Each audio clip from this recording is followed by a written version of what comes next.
എൻ്റെ ഭാര്യയ്ക്ക് ഭയങ്കര കൊതി ഇത് കഴിക്കാൻ വേണ്ടിയിട്ട്. അപ്പോൾ അതിങ്ങനെ വാങ്ങിച്ചുകൊണ്ട് വന്നു. നീ ഇത് ഉണ്ടാക്കി കൊടുക്കണം. ഉണ്ടാക്കി കൊടുത്താൽ അവർക്ക് തിന്നോളൂ. ഇത് മതി പയ്യുന്നേ. ഇനി നമ്മൾ കട്ട് ചെയ്യുന്ന എങ്ങനെയാണെന്ന് കാണിച്ചു തരാം.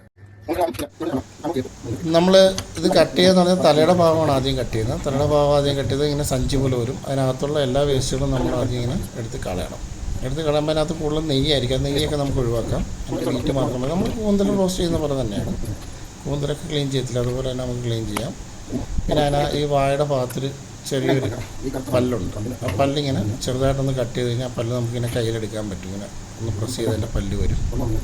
ആ പല്ല് എടുത്ത് മാറ്റുക. പിന്നെ അത് അവിടെ ഇരുന്ന ഭാഗത്തിൽ ചെറിയ നെയ്യുണ്ട്, ആ നെയ്യ് ഒഴിവാക്കുക. പിന്നെ നീരാളി ഓൾറെഡി ഞാൻ കഴുകി വെച്ചതാണ്. അപ്പോൾ അവിടെ അതിൻ്റെ വാല് ജസ്റ്റ് ഒന്ന് കട്ട് ചെയ്ത് കളയുക. പിന്നെ നമ്മൾ ഇച്ചിരി നീളത്തിൽ കട്ട് ചെയ്യണം. കാര്യം ഇത് നമ്മൾ കഴിക്കുമ്പോൾ ഇത് കടിക്കാൻ കിട്ടണം, അല്ലെങ്കിൽ തീരെ ചെറുതായി കഴിഞ്ഞാൽ റബ്ബർ പോലെ ആയിപ്പോകും. പിന്നെ വാഴയുടെ ഭാഗമൊക്കെ നല്ലപോലെ ഇതുപോലെ കഴുകി വൃത്തിയാക്കി ഒന്ന് കുളന്നിട്ട് അതിനകത്തുള്ള വേസ്റ്റെല്ലാം കളഞ്ഞ് ഇതുപോലെ പിന്നെ നമ്മൾ ചട്ടി വയ്ക്കുക. ഒരല്പം ഗ്രാമ്പും ഒരല്പം പെരിഞ്ചീരകം ഇട്ട് നല്ലപോലെ ഒന്ന് വഴറ്റുക. അതിലേക്ക് ഇഞ്ചി, വെളുത്തുള്ളി, കരിവേപ്പില ഇത് മൂന്നിട്ട് നല്ലപോലെ ഒന്ന് ബ്രൗൺ കളർ വരണം.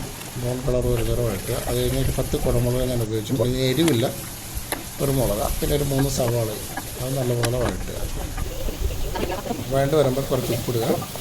വീണ്ടും നല്ലപോലെ വഴറ്റുക. വഴറ്റിയതിന് ശേഷം അതിലേക്ക് ഞാൻ 2 തക്കാളി ചേർത്തിട്ടുണ്ട്. 2 തക്കാളി നല്ലപോലെ വഴണ്ട് വരുന്നവരെ ഒന്ന് റോസ്റ്റ് ചെയ്യുക. അതിനുശേഷം കുറച്ച് തേങ്ങാക്കൊത്ത് ഇട്ട് നല്ലപോലെ ഒന്ന് വഴറ്റുക. അതിനുശേഷം 3 സ്പൂൺ മുളക് പൊടി, ഞാൻ കാശ്മീരി ചില്ലി എടുത്തിരിക്കുന്ന. പിന്നെ ഒരു 1 സ്പൂൺ മഞ്ഞൾപ്പൊടി, മല്ലിപ്പൊടിയൊന്നും ചേർക്കത്തില്ല. പിന്നെ ഒരല്പം കായവും അല്പം ഗരം മസാല ചേർത്ത് നല്ലപോലെ വഴറ്റുക. വഴണ്ട് വന്നതിന് ശേഷം ഒരിത്തിരി വിനാഗിരി ഒഴിച്ച് നമ്മൾ നീരാളി അതിലേക്ക് ഇടുക. വിനാഗിരി ഒഴിക്കുന്നത് നീരാളി വേകാൻ വേണ്ടിയിട്ടാണ്, അല്ലെങ്കിൽ റബ്ബർ പോലെ പെട്ടെന്ന് വേകാൻ വേണ്ടി. പിന്നെ നമ്മളൊന്ന് അടച്ച് വെച്ച് വേവിക്കുമ്പോൾ ഇതുപോലെ വെള്ളം വരും.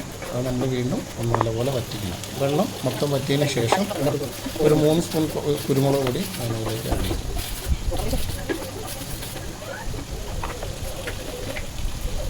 അത് കഴിഞ്ഞിട്ട് ചെറിയ ജീരകം, പിന്നെ അണ്ടിപ്പരിപ്പ് അരച്ചതാണ്.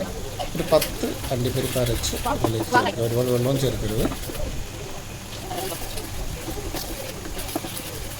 പിന്നെ നല്ലപോലെ ഇളക്കി കൊടുക്കുക. പിന്നെ ഒരിത്തിരി ഉപ്പ് കൂടെ ഞാൻ ആഡ് ചെയ്യുന്നുണ്ട്. ആഡ് ചെയ്തതിന് ശേഷം കുറച്ച് കരിവേപ്പില നല്ലപോലെ ഒന്ന് യോജിപ്പിക്കുക. പിന്നെ അതിലേക്ക് നമ്മൾ അരിഞ്ഞു വെച്ചിരിക്കുന്ന പച്ചമുളക്, ഒരിത്തിരി മല്ലിയിലയും കൂടെ യോജിപ്പിച്ച് നല്ലപോലെ ഇളക്കുക. അപ്പോൾ എണ്ണ തെളിയുന്നത് വരെ ഒന്ന് റോസ്റ്റ് ചെയ്യണം. അത് കഴിഞ്ഞാൽ പിന്നെ 2 നാരങ്ങ നീര് ഞാനിത് ആഡ് ചെയ്യുന്നുണ്ട്. 1 നാരങ്ങ ഞാനിത് ആഡ് ചെയ്യുന്നുണ്ട്. പിന്നെ നമുക്ക് ഗ്യാസ് ഓഫ് ചെയ്യാം. ഓഫ് ചെയ്ത് കഴിഞ്ഞാൽ തണുത്ത് കഴിഞ്ഞാൽ കഴിക്കാം.